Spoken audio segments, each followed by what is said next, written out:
जी अयाज़ साहब बि चयो त नौकरियूं विकिरो करणु रोड रस्ता जेके मसइला आहिनि पीपल्स पार्टी हुकूमत ते वॾे वॾी तनक़ीद आहे त मुंहिंजी बैड गवर्नेंस आहे वॾे वॾी करप्शन ॿियो टियों मामला उन्हनि में जेको हथी नथो हुजे बिल्कुलु हक़ जानिब आहे अयाज़ पर जेके बि मसइला ॿुधायो वियो आहे इन जे हल करण लाइ त आऊं पाण ई ख़्वाहिशमंद आहियां इहे मसइला हल थियणु खपनि माण्हुनि जी ज़िंदगी में आसानियूं अचणु खपनि पर सभिनी मसइले जी तारीख़ पाण ॿुधायो आहे पाणी 150 साल खां बंदि आहे हाणे पाणी 150 साल खां बंदि आहे असीं अचणु छॾ मसइलो हल करे ईंदासीं हाणे त बेइंसाफ़ी नंढा कम त करायो नंढे ॾिसूं था नंढे ते बि 80 आऊं हाणे वरी डेग थी वेंदी आऊं चवां थो हिन मुल्क में जमहूरी सिस्टम हलणु खपे माण्हुनि खे बार बार नुमाइंदनि खे अवाम जे साम्हूं वञणु खपे अवाम ख़ुदि फ़ैसिला कंदा त ग़लति कयो आहे असां चूंडुनि में पार्टियुनि में कंहिंखे बि टिकट ॾेई वञनि था एडमिनिस्ट्रेशन नाज़िम मुक़ररु थियनि था हाणे सदर पाकिस्तान उते घिटियूं कोन साफ़ कराईंदो असांजा वरी जेके नंढा नुमाइंदा आहिनि सभिनी पार्टियुनि जा या असीं जिते बि आहियूं असां बि त पंहिंजो किरदारु इहो सभु तॾहिं आहे जॾहिं हिकिड़ी सुजागी जी लहर अचे हिकिड़ो सियासी कल्चर हिते जुड़े माण्हू सम्झनि त असांखे अवाम ॾे बार बार वञिणो पवंदो हीअ छो थी जमहूरियत ख़तमु कई वञे बार बार इन करे ही मसइला नंढा हल न थियनि जमहूरियत क़ाइमु थी त नंढा नंढा मसइला हल थींदा छा अवाम खे बार बार अवाम ॾे वञिणो पवंदो नुमाइंदनि खे अदा तो रस्ता साफ़ कोन कराया अदा तो ही पाणी कोन पहुचाइण जॾहिं हू कोन थो थिए त इहो थिए थो हाणे अहिड़े मुल्क में जंहिं मुल्क में रुगो सिंधी टोपी पाइण ते माण्हू मातम वेठा कनि ज़ंजीरूं वेठा हणनि उन मुल्क में सिंधिया मसइला सॼो सदर मिंट में हल करे ॾींदो ऐं असीं उन ते मयारी हुनखे करे वेही रहंदासीं मुंहिंजे ख़्याल में इहो कोन्हे हक़ीक़त पसंदी का ख़बर नंढी शइ चवंदुसि त ही जेको 2 एंकर उन्हनि जेको नेगेटिव रोल प्ले कयो आहे ऐं आउं नाला खणंदुसि माण्हू नाला था खणनि शायदि मसूद ऐं कामरान ख़ान उहे जेके मुल्क में हिकिड़ो गैर मुनासिब जमहूरियत दुश्मन अवाम दुश्मन स्टैंड वठियो वेठा आहिनि ऐं उहे जेको माहौल पिया तयारु कनि कंहिं माण्हुनि खे सकाफ़ती हवाले सां निशानो बनाइनि ऐं जमहूरियत जे बजाए हिकिड़ी जेका वेस्टेड इंट्रस्ट वारा हिकिड़ा जेके एक्सट्रीमिस्ट माण्हू उनखे सपोर्ट करणु इहो ख़ुदि पाकिस्तान लाइ वॾो ख़तरो आहे ऐं कंसर्न क्वार्टर्स खे पाकिस्तान जे आला अदालतुनि खे ॿियनि शयुनि ते त सुओ मोटो नोटिस वठणु खपे बसंत ते ऐं पतंगनि ते ऐं ॿियनि शयुनि ते उहा बि शइ ज़बरदस्त आहे त मानी शादी जी हुजणु खपे या न ही 2 एंकर पाकिस्तान जे सॼी जमहूरियत जे मामले खे डीरेल करण जी जिन कोशिशुनि में उन्हनि जो नोटिस थियणु खपे ऐं उन्हनि जे ख़िलाफ़ सुओ मोटो एक्शन थियणु खपे ऐं सिविल सोसाइटी खे किरदारु अदा करणु खपे त इहे माण्हू इन क़िस्म जे पंहिंजे प्लेटफॉर्म खे जमहूरियत दुश्मनी लाइ इस्तेमालु पिया कनि उन्हनि जी मज़म्मत न पर उन्हनि जो हथु बंदि थियणु खपे पाकिस्तान जी सॼी सिविल सोसाइटी ऐं मीडिया पारां मूंखे ॻाल्हि कोन थी कयमि मुंहिंजो जीअं तव्हां पुछो पिया उन ते ॻाल्हाए पर हाणे अयाज़ ॻाल्हि छेड़ी आहे हिकिड़े इदारे जी हिकिड़े एंकरनि जी इन इदारे जे मालिकनि जी पीपल्स पार्टी सां केमिस्ट्री मिलंदी न आहे या ईअं चऊं त हिननि जे मिज़ाज वटि जमहूरियत पसंदि ठीकु आहे उहो पंहिंजो उहो धंधो आहे असूल ॻाल्हि कनि छा था हीअ जेको पहिरियों हिते लिसानी फसादनि जी जेका जड़ विधी आहे जेका नफ़रतूं हुननि पैदा करायूं आहिनि इहो कहिड़ो इदारो जंहिं चयो त उर्दू का जनाज़ा है ज़रा धूम से निकिरे इहो कहिड़ो इदारो जंहिं बि नज़म खे एॾो हिकिड़ो मरसियो ऐं नुंहुं ऐं मातम ठाहे सिंध में हेॾा वॾा फसाद कराए वेंदा ऐं पोइ बि इहो ख़ैर ख़्वाह इदारो आहे इहो कहिड़ो इदारो जंहिंजे मालिक ज़ियाउल हक़ जे साम्हूं बीह थी चयो त जनरल ज़िया साहब भुट्टो साहब को फांसी क्यों नहीं दे रहे हो इहो कहिड़ो इदारे जो मालिक हो असांखे हुनजो खफ़ो न आहे इहे उहे ई मालिक आहिनि जिन इहो सॼो सारो मामिलो कयो आहे बाक़ी नोटिस वठणु खपे असीं माटियूं अवाम आस्ते आस्ते पाण ॻाल्हाइणु शुरू कयो आहे ही अदलिया नथी नोटिस वठी सघे जीअरो जाॻंदो जज वेठो आहे ऑफिसर बिला शक मुक़ररु करियो बिला शक त बि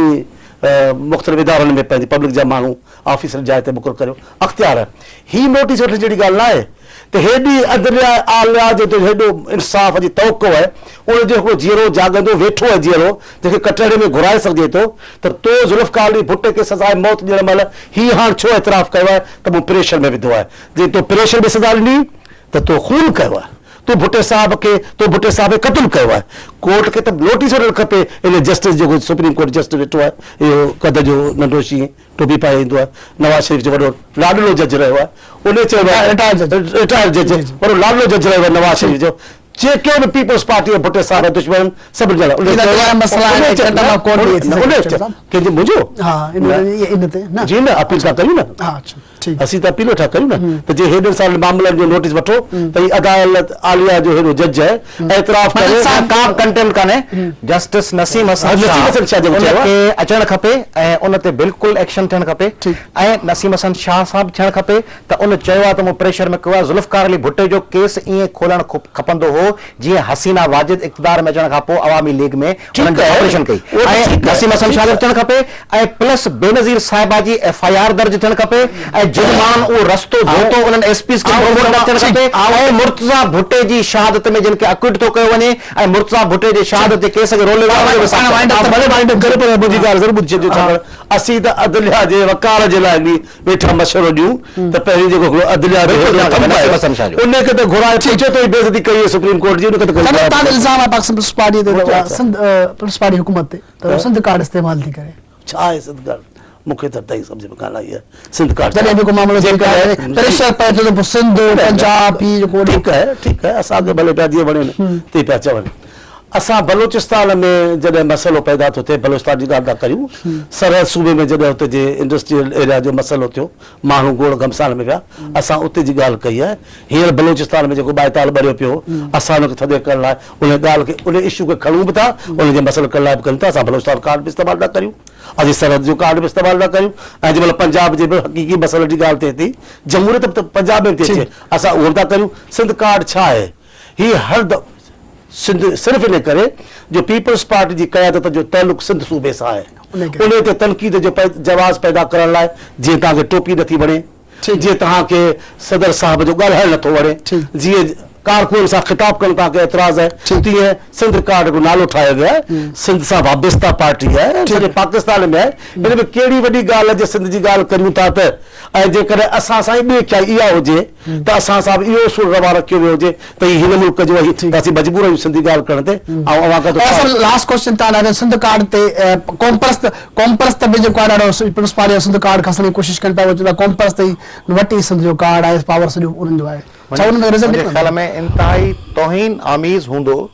जेकॾहिं सिंध जे 5 करोड़ माण्हू तव्हां असां चांडियो साहब ही कैमरामैन ही व्यूअर्स जेके हिन टीवी चैनल खे हींअर ॾिसनि पिया उहे ताश जो पतो हुजनि ऐं उन्हनि खे कार्ड सम्झिजे जीअं ताश खेॾी पिया हुननि में हिकिड़ो हुकुम जो पतो हूंदो आहे ॾेखारे कट कबो आहे सभिनी खे पीस कोर्ट में तीअं सिंध जे माण्हुनि खे ॾेखारिजे त तव्हीं हिकिड़ो ताश जो पतो आयो अयाज़ सूमरे साहब लॉ मिनिस्टर सिंध ॾे चयो लाड़काणे में वेही त सिंध असांजो बिल्कुलु सिंध कार्ड इस्तेमालु कंदासीं सिंध कार्ड को असांखे खसे ॾेखारे मुंहिंजूं ऐं सिंध जे माण्हुनि जूं अखियूं निदामत विचां झुकी वयूं त जिन माण्हुनि खे वोट था ॾियूं उहे चवनि था तव्हीं ताश जो पतो हुयो तव्हांखे इस्तेमालु करे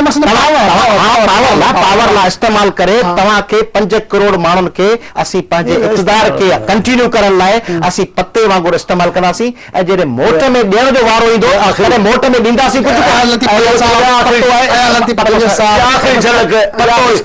इस्तेमालु कंदा रहंदासीं ऐं मोट में ॾींदासीं कोन ॾींदासीं वसीला कोन ॾींदासीं कोन आख़िरी झलक न ॾेखारियो आहे त सॼी सारी महिनत अजाई आहे